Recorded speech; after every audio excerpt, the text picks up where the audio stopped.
Welcome into NFM TV. I'm your host, Greg Sher, and we are joined by a good friend of the network, Mike Fratantoni. He's the chief economist at the MBA. Mike, it's great to see you again. You've got a lovely tan. I know you're down at the chairman's gathering with the MBA. How's it going? Very well. Thanks for having me, Greg. Good to be back on your program. Let's get right to the point here. You're 1 for 2. You're batting .500 in our last two conversations. If you were playing baseball, you'd be the greatest hitter ever to live. So we'll keep that in context, as well as the fact that it's never easy to guess the market. About 2 years ago, you nailed it on here and said that inflation was transitory. Then we had you on back in the summer of last year where you thought that interest rates might creep down into the 5.5 and below range by year's end. Here we are in June. We've got a really stubborn unemployment rate that's keeping the Fed on the edge of its seat. Tell us what went wrong on that last prediction and where you think it goes from here.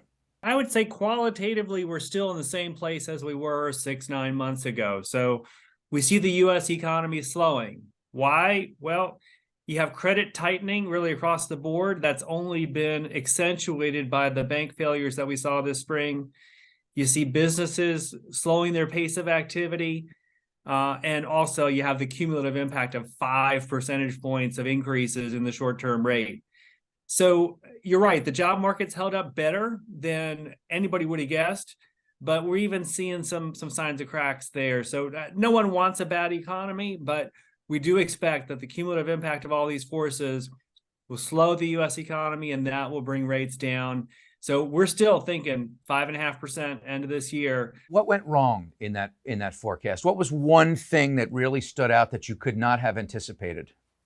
Inflation has been stickier than really anyone would have predicted. So it peaked at about 9% middle of last year. We're down below 5% now, but still not moving fast enough to the Fed's 2% target.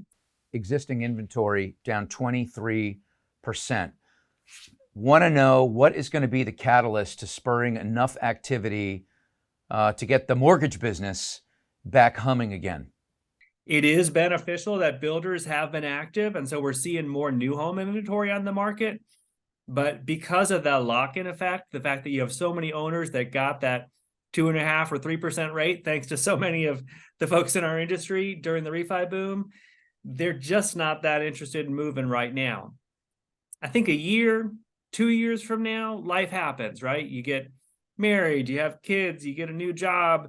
They'll be more willing to look beyond that low rate and be ready to list their home again. What is the scenario where the market crashes? What would have to happen for prices to go down 20%?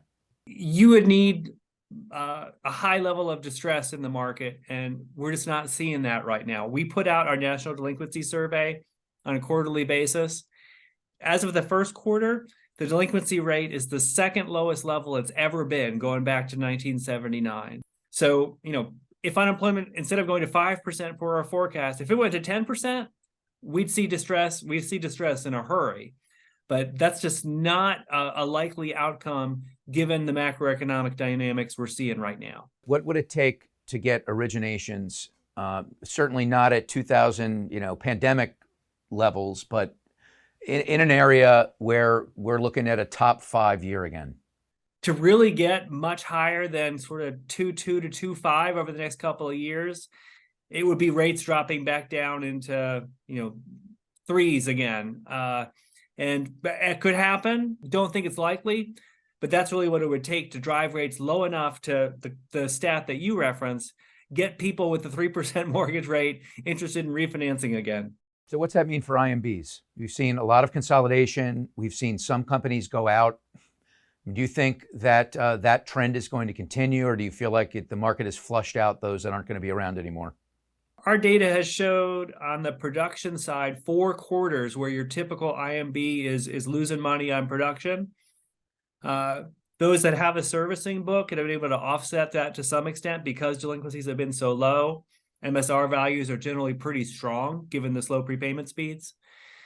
But it's a tough market out there. So we absolutely, to your point, are anticipating some additional consolidation. Fast forward, crystal ball time, because we talk every 8 months or so. I'm actually going to give you a range this time. So I want you to give me a range, if you will, We are in June. Let's look at by March of next year. What is that range on the low end that you see in the market in terms of fixed interest rates? I think on the low end, 5.25, and then sort of the high end, 5.75. I really think with some confidence that we're going to be below 6 as we get into 2024. Always great to see you, Mike. Thanks so much for spending time with us on NFM TV. You're just a great guy, and appreciate you being a good sport and taking time away from your busy schedule to spend some time with us on NFM TV. Thanks, Greg.